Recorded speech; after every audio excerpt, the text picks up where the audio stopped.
My name is Ali Castrillo, Inter 3, class 3 to 5, 2022, Inter 3, reading project, page 6 to 13, William Wilson, part 1 and 2.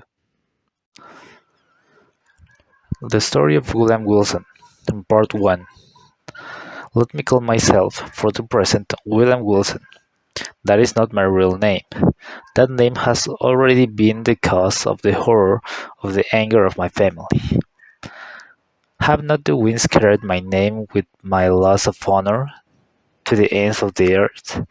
Am I not forever dead to the world, to its honors, to its flowers, to its golden hopes? And a cloud heavy and endless, does it not hang forever between my hopes and heaven? Men usually become bad by degrees, but I let all goodness fall from me in a single moment, as if I had dropped a coat. From small acts of darkness I passed, in one great step, into the blackest devil ever known. Listen, while I tell one cause that made this happen. Death is near, and its coming has softened my spirit. I desire, in passing through this dark valley, the understanding of other men. I wish them to believe that I have been, in some ways, in the power of forces beyond human control. I wish them to find for me. And the story I am about to tell some small facts that proves I could have done only what I did. I will have them agree that what happened to me never happened to other men. It's not true that no one has ever suffered as I do. Have I not indeed been living in a dream? And am I not now dying from the horror and the unanswered question, the mystery of the wildest dream ever dreamed on earth? I am one of a family well known for their bossy mind. As a small child, I showed clearly that I too had the family character. As I became older, it grew more powerful in me. For many reasons, it became a cause of talk among friends. And, and the hurt it did me was great. I wanted people always to do things my way. I acted like a wild fool. I let my desires control me. My father and mother, weak in body and mind, could do little to hold me back. When their efforts failed, of course, my will grew stronger. From then on, my voice in the house was law. At an age when few children are allowed to be free, I was left to be guided by my own desires. I became the master of my own actions. I remember my first school. It was in a large house about 300 years old, in a small town in England, among a great number of big trees. All of the houses there were very old. In truth, it was dreamlike and a spirit-quitting place, that old town. At this moment, I seemed to feel the pleasant coolness under the shade of the trees.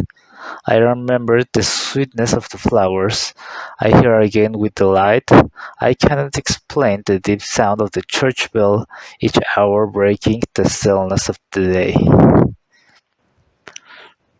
It gives me pleasure to think about this school. As much pleasure, perhaps, as I am now able to experience. Deep in suffering as I am, suffering only too real, perhaps no one will object if for a short time I forget my troubles and tell a little about this period. Moreover, this period and place are important. It was then and there that I first saw, hanging over me, the terrible promise of things to come. Let me remember. The house where we boys lived and went to school was, as I have said, old and white. The grounds about it were large, and there was a high wall around the outside of the whole school. Beyond this wall we went 3 times in each week, one on one day to take short walks in the neighboring fields, and 2 times on Sunday to go to church.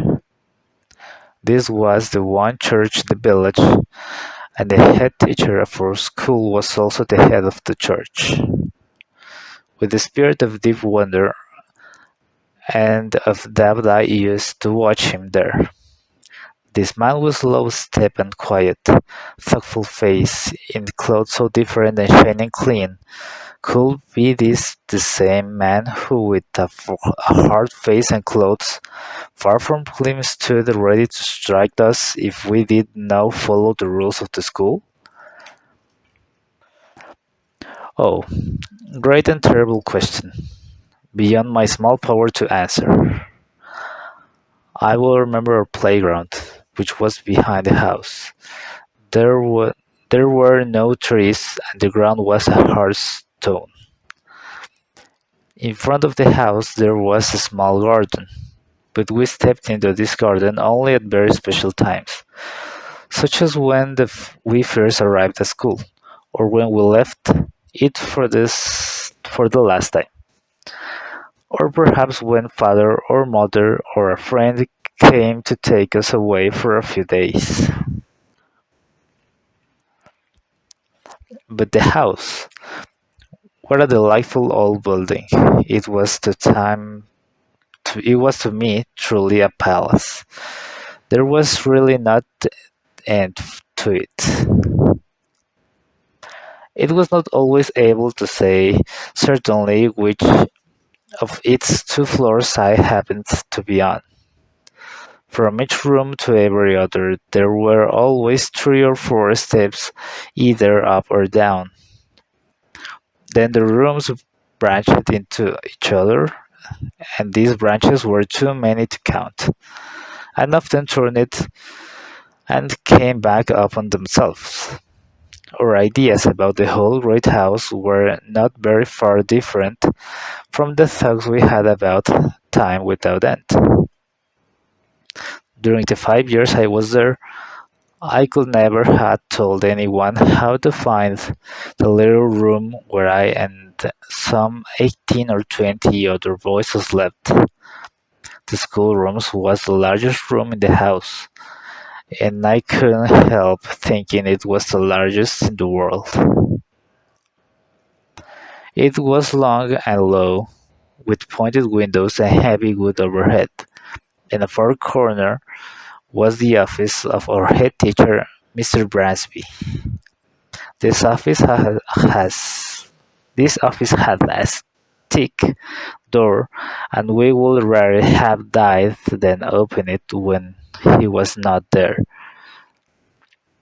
Inside the thick walls of this old school I passed my years from 10 to 15. Yet I always found it interesting. A child's mind does not need the outside world. In the quiet school I found more bright pleasure than I found later, as a young man in riches or as an older man in wrongdoing. Yet it must have been different indeed from most boys. Few men remember much of their early life. My early days stand out as clear and plain, as if they had been cut in gold. In truth, the hotness of my character and my desire to lead and command soon separated me from the others. Slowly I gained control over all who were not greatly older than myself, over all except one. This exception was a boy who thought not of my family, had the same name as my own, William Wilson. This boy was the only one who ever dared to say he did not believe all I told him, and who would not follow my commands. This troubled me greatly. I tried to make the others think that I don't care. I didn't care. The truth was that I felt afraid of him. I had to fight to appear equal with him, but he was easily kept himself equal to me. Yet no one else felt, as I did, that which proved him the better of the two. Indeed, no one else saw the battle going on between us. All his attempts to stop me in what I wanted to do were made when no one else could see or hear us. He did not desire, as I did, to lead the other boys.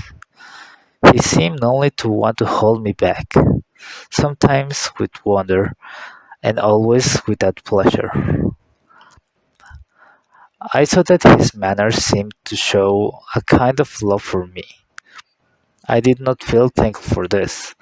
I thought it meant only that he thought himself to be very fine indeed, better than me. Perhaps if it was this love he showed for me, added to the fact that we had the same name, and also that we had entered the school on the same day, which made people say that we were brothers.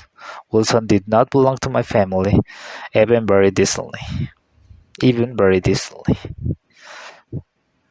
But if we had been brothers, we would have been near to each other indeed, for I learned that we were both born on the 19th of January 1809. This seemed strange a wonderful thing, and a wonderful thing. The story of William Wilson, Part 2. In the first part of my story, I spoke about my life at my first school and about the other boys, over whom I gained firm control. But there was one boy who would not follow my commands, who would not do what I told him to, as the other boys did. His name was the same as mine, William Wilson, although he did not belong to my family in any way. He seemed to feel some love for me, and had entered school the same day as I had. Many of the boys thought we were brothers. I soon discovered that we had been born on the same day, January 19th, 1809. Wilson continued his attempts to command me, while I continued my attempts to rule him. The strange thing is that, although I did not like him, I could not hate him. We had a battle nearly every day, it is true.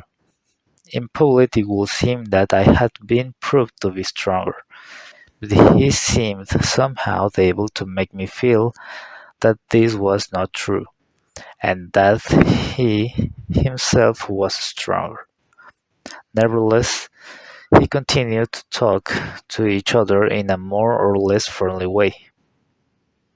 On a number of subjects we agreed very well, and sometimes thought that if we had met at another time and place, we might become best friends. Just friends. It is not easy to explain my real feelings toward him. There was no love, and there was no fear. Yet I saw something to honor in him, and I wanted to learn more about him. Anyone experienced in human nature will not need to be told that Wilson and I were always together. This strange appearance of friendship, although we were not friends, caused, no doubt, the strangeness of the battle between us.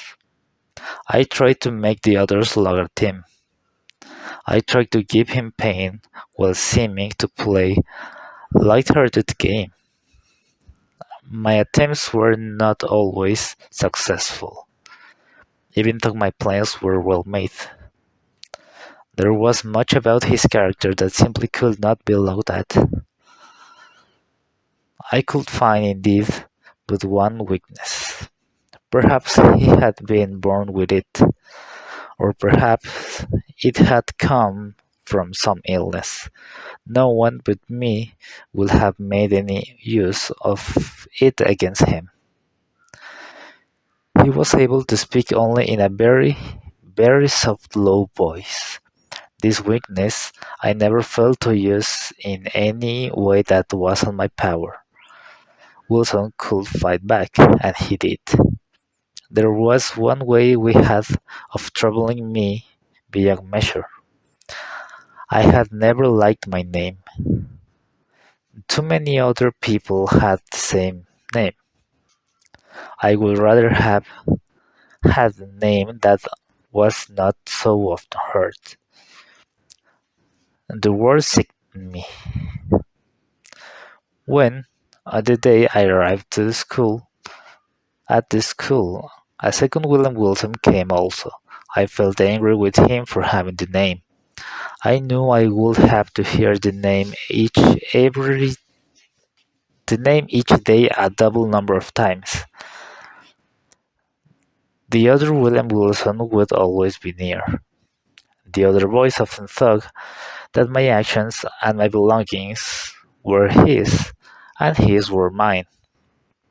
My anger grew stronger with every happening that showed that William Wilson and I were alike, in body or in mind. I had not then discovered the surprising fact that we were of the same age, but I saw that we were on the same height, and I saw that in form, in face, we were also much the same. Nothing could trouble me more deeply, although I carefully tried to keep everyone from seeing it, than to hear anyone say anything about the likeness between us of mind, or of body, or of anything else. But in truth, I had no reason to believe that clearly as that I knew well. I had no reasons to believe that this likeness was ever noticed by your schoolfellows. He saw it, and as clearly as that I knew well, he discovered that in this likeness he could always find a way of troubling me. This proved the more than usual sharpness of his mind. His method, which was to increase the likeness between us, lay both in words and in actions, and he followed his plan very well indeed. It was easy enough to have clothes like mine. He easily learned to walk and move as I did. His voice, of course, could not be as loud as mine, but he made his manner of speaking the same. How greatly this most careful picture of myself troubled me, I will not now attempt to tell. It seemed that I was the only one who noticed it. I was the only one who saw Wilson's strange and knowing smiles. Pleased with having produced in my heart the desired result, he seems to love with him himself, and care nothing that no one loved with him.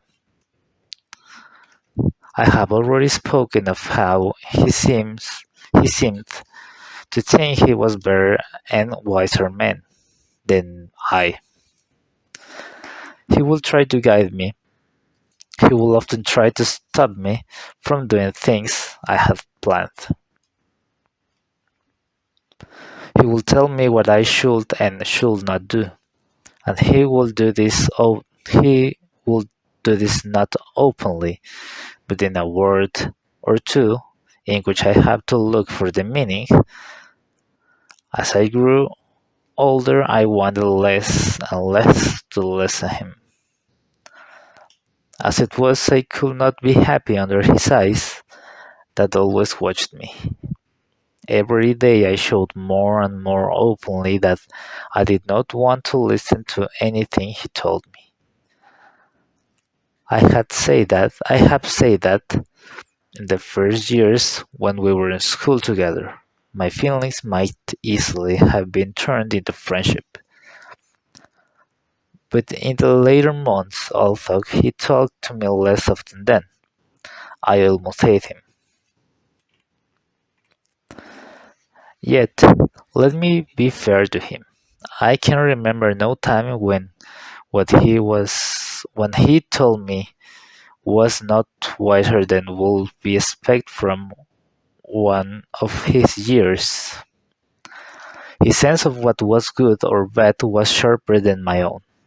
I might today be a better and happier man if I had more often done what he said. It was about the same period, if I remember rightly, that by chance he acted more openly than usual, and I discovered in his manner something that deeply interested me. Somehow, he brought to mind pictures of my earliest years. I remembered it seemed things I could not have remembered. These pictures were wild, half-blinded and not clear, but I felt that very long ago I must have known this person standing before me. This idea, however, passed as quickly as it had come. It was on this same day that I had my last meeting at the school with this other strange William Wilson. That night, when everyone was sleeping, I got out, I got out of bed, and with a light in my hand, I went quietly through the house to Wilson's room. I had long been thinking of another of those plans to hurt him, with which I had until then had little success. It was my purpose now to begin to act according to this new plan. Having reached his room, I entered without a sound, leaving the light outside. I advanced a step and listened. He was asleep. I turned, took the light, and again went to the bed.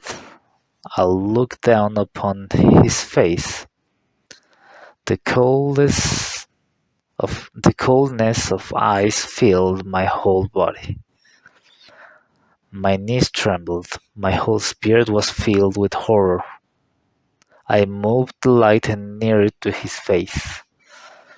Was this the face of William Wilson? I saw indeed that it was, but I trembled as if with sickness. I imagined that it was not. What was there in his face to trouble me so? I looked, and my mind seemed to turn in circles in the rush of my thoughts. It was not like this, surely not like this. That they appeared in the daytime, the same name, the same body, the same day that we came to school. And then there was his use of my way of walking, my manner of speaking. Was it in truth humanly possible that I now saw was the result, and the result only, of his continued efforts to be like me? Filled with wonder and fear, cold and trembling, I put out the light. In the quiet of darkness, I went from his room and, without waiting any without waiting 1 minute, I left that old school and never entered it again.